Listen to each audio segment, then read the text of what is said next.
Almost everything you need to know. Hello நண்பா, 1992ல் நடந்த ஒலிம்பிக்ஸில் Derek Redmond 400 metres running ரேஸை ஜெயிக்க ரெடியாக இருந்தார். எல்லாருமே அவர் ஜெயிச்சிருவாங்கன்னு எக்ஸ்பெக்ட் பண்ணாங்க.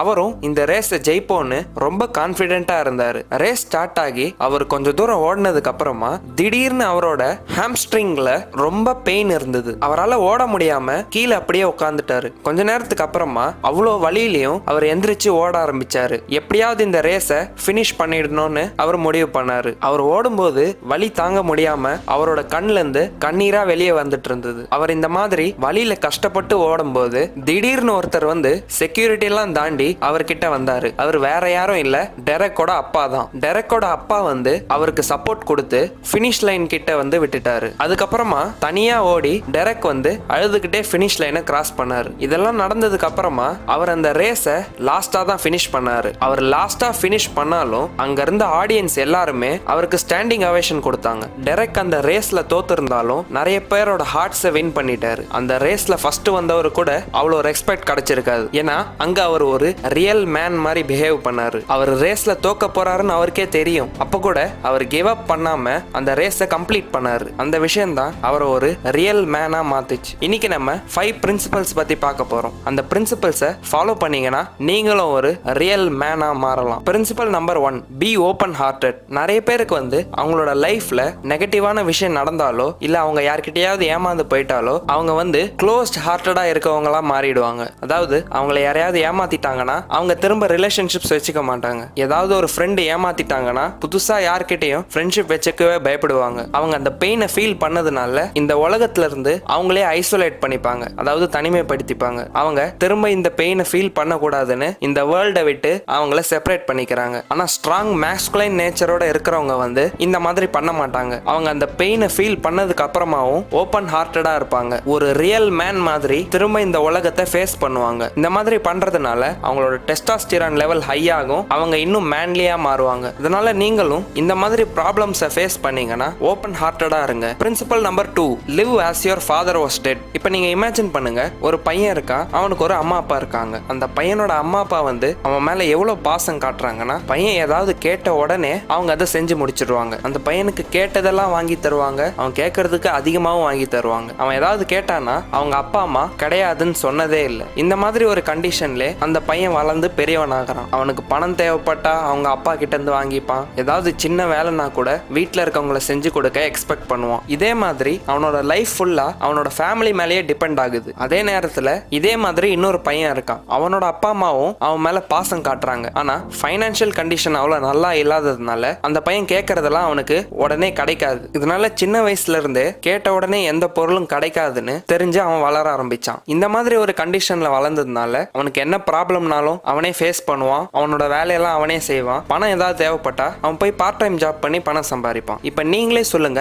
இந்த 2 பசங்கள்ல யார் மேன்லியா இருப்பா? அவங்களோட லைஃப்ல ப்ராப்ளம் வந்தா அந்த சிச்சுவேஷனை யார் நல்லா ஹேண்டில் பண்ணுவா? யாரால அவங்களையும் மற்றவங்களையும் நல்லா பார்த்துக்க முடியும்? சின்ன வயசுலேயே நிறைய கஷ்டங்களை ஃபேஸ் பண்ணி ஓவர் கம் பண்ண பையனா, இல்லைன்னா சின்ன ப்ராப்ளம் வந்தாலே என்ன பண்றதுன்னு தெரியாம அழுவுற பையனா? கண்டிப்பா சின்ன வயசுல இருந்தே ப்ராப்ளம் ஃபேஸ் பண்ண பையனால தான் டஃப்பான சிச்சுவேஷனை நல்லா ஹேண்டில் பண்ண முடியும். ஏன்னா நீங்க இன்னமும் உங்க ஃபேமிலி மேல டிபெண்டா இருந்தீங்கன்னா நீங்க ஒரு ட்ரூ மேனா இருக்க முடியாது. இதனால நீங்க உங்க கூட உங்க அப்பா இல்லைன்னா எப்படி பொறுப்பா உங்க ஃபேமிலியை பார்த்துப்பீங்களோ அந்த மாதிரி உங்க லைஃபை லீட் பண்ணுங்க. அப்பதான் நீங்க ஒரு ட்ரூ மேனா மாற முடியும். இது கொஞ்சம் ஹார்ஷான பாயிண்ட் தான், ஆனா இதை ஃபாலோ பண்ணீங்கன்னா நீங்க ஒரு ட்ரூ மேனா மாறலாம். Principle number 3, never change your opinions just to please others. இப்போ ஒரு பையனுக்கு ஒரு பொண்ணை ரொம்ப பிடிக்குது. அந்த பொண்ணை ரொம்ப பிடிச்சதுனால அந்த பொண்ணு என்ன சொன்னாலும் யோசிக்காமலே அந்த பையன் ஓகே ஓகேன்னு சொல்லிடுவான். அந்த பையன் அவனோட ஒப்பீனியன்ஸ்க்கு வேல்யூஸ் கொடுக்காமலே என்ன சொன்னாலும் ஓகே ஓகேன்னு சொல்லிட்டு இருந்தான். அவன் அந்த பொண்ணு முன்னாடி இருந்தானா அவன் என்ன சொன்னாலும் கேட்டுட்டு இருந்தான். அவனுக்கு சொந்தமா இருக்கிற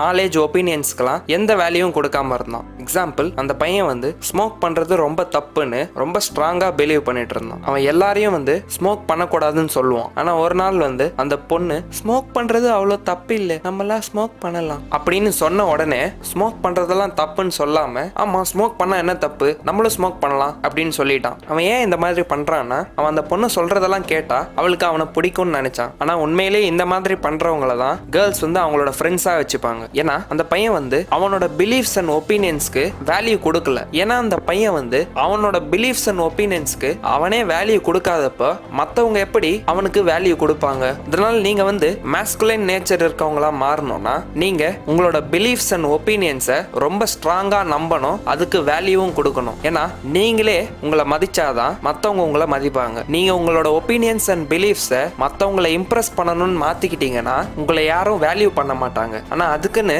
மத்தவங்க லாஜிக்கலா ஒரு நல்ல விஷயத்த சொல்றாங்கன்னா அதை கேட்காம இருக்க கூடாது. உங்களுக்கு லாஜிக்கலா ஸ்ட்ராங்கா இருக்கிற ஒப்பீனியன்ஸை மத்தவங்களை இம்ப்ரெஸ் பண்ண மாத்திக்காதீங்க. ஏன்னா இது ரெண்டு பேருக்கும் ஒரு பெரிய ப்ராப்ளத்தை கிரியேட் பண்ணிரும். Principle number 4, passion is your first priority. இதுக்கு முன்னாடி இருக்க பாயிண்ட்ல சொன்ன மாதிரி எப்படி நம்மளோட ஒப்பீனியன்ஸ் அண்ட் பிலீஃப்ஸை மத்தவங்களுக்காக மாத்திக்க கூடாதோ அதே மாதிரி ஒரு ரியல் மேனுக்கு எல்லாத்தையும் விட அவங்களோட பேஷன் தான் ஃபர்ஸ்ட் ப்ரையாரிட்டியா இருக்கணும். ஏன்னா நம்மளுக்கு ஒரு கிளியர் பர்பஸ் இருந்தா நம்மளோட மாஸ்குலைன் நேச்சர் வந்து ரொம்ப அதிகமா இம்ப்ரூவ் ஆகும். நீங்க எப்போ வந்து எல்லாத்தையும் ஒதுக்கி வச்சுட்டு ஒரு விஷயத்தை அச்சீவ் பண்ண கஷ்டப்பட்டு ஒர்க் பண்றீங்களோ அப்போ எல்லாருக்குமே வந்து உங்களை பிடிக்க ஆரம்பிக்கும். அப்புறம் எல்லாருமே உங்ககிட்ட அட்ராக்ட் ஆவாங்க. இப்ப நீங்க யாரையாவது இம்ப்ரெஸ் பண்ணணும்னு நினைச்சீங்கன்னா நீங்க உங்களோட பேஷனை ஃபாலோ பண்ணணும். நீங்க யாரை இம்ப்ரெஸ் பண்ணணும்னு நினைக்கிறீங்களோ அவங்கள விட அந்த விஷயத்துக்கு அதிகமா ப்ரையாரிட்டி கொடுத்தீங்கன்னா அதுவே அவங்கள உங்ககிட்ட அட்ராக்ட் பண்ண வைக்கும். இதனால எப்பயுமே யாரையாவது இம்ப்ரெஸ் பண்றதுக்கு உங்களோட பேஷனை தள்ளி வைக்காதீங்க. உங்களோட பேஷன்ல நீங்க கம்ப்ளீட் எஃபர்ட்ஸ் போட்டீங்கன்னா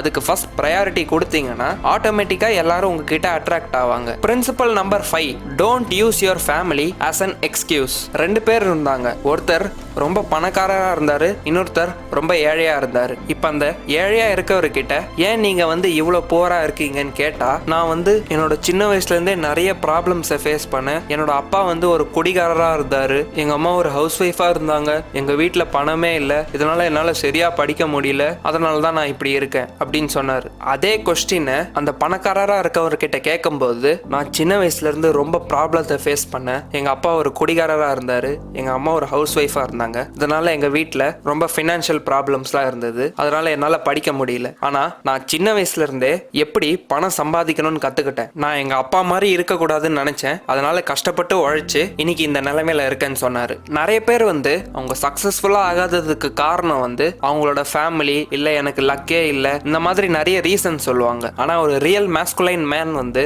எவ்வளவு ப்ராப்ளம்ஸ் வந்தாலும் அந்த ப்ராப்ளம்ஸ் எல்லாம் ஃபேஸ் பண்ணி அதை ஓவர் கம் பண்ணி சக்சஸ்ஃபுல்லா வருவாங்க. அவங்களுக்கு எவ்வளவு கஷ்டம் வந்தாலும் அவங்களோட பேஷன்ல ஒர்க் பண்ண எப்படியாவது டைம் ஒதுக்குவாங்க. அவங்க பேஷன்ல ஒர்க் பண்ணி எந்த எக்ஸ்கியூஸும் சொல்லாம சக்சஸ்ஃபுல்லா மாறுவாங்க. இதெல்லாம் வந்து the way of the superior man இந்த புக்ல இருந்து தான் படிச்சு சொல்லியிருக்கேன். இந்த புக்கை நீங்க வாங்கணும்னு நினைச்சீங்கன்னா டிஸ்கிரிப்ஷன்ல லிங்க் இருக்கு, அங்கிருந்து நீங்க வாங்கிக்கலாம். உங்களுக்கு இந்த வீடியோ பிடிச்சா லைக் பண்ணுங்க, கமெண்ட் பண்ணுங்க, உங்க ஃப்ரெண்ட்ஸ் அண்ட் ஃபேமிலியோட ஷேர் பண்ணுங்க. ஆல்மோஸ்ட் எவ்ரிதிங்க்கு சப்ஸ்கிரைப் பண்ணுங்க. சப்ஸ்கிரைப் பண்ணிட்டு அந்த பெல் ஐகானை கிளிக் பண்ணிடுங்க. சேனல்ல இருந்து எந்த வீடியோஸையும் மிஸ் பண்ணாம இருக்க. எங்களை நீங்க இன்ஸ்டாகிராம்ல ஃபாலோ பண்ணணும்னு நினைச்சீங்கன்னா கீழே டிஸ்கிரிப்ஷன்ல லிங்க் இருக்கு, அங்கிருந்து நீங்க எங்களை இன்ஸ்டாகிராம்ல ஃபாலோ பண்ணலாம்.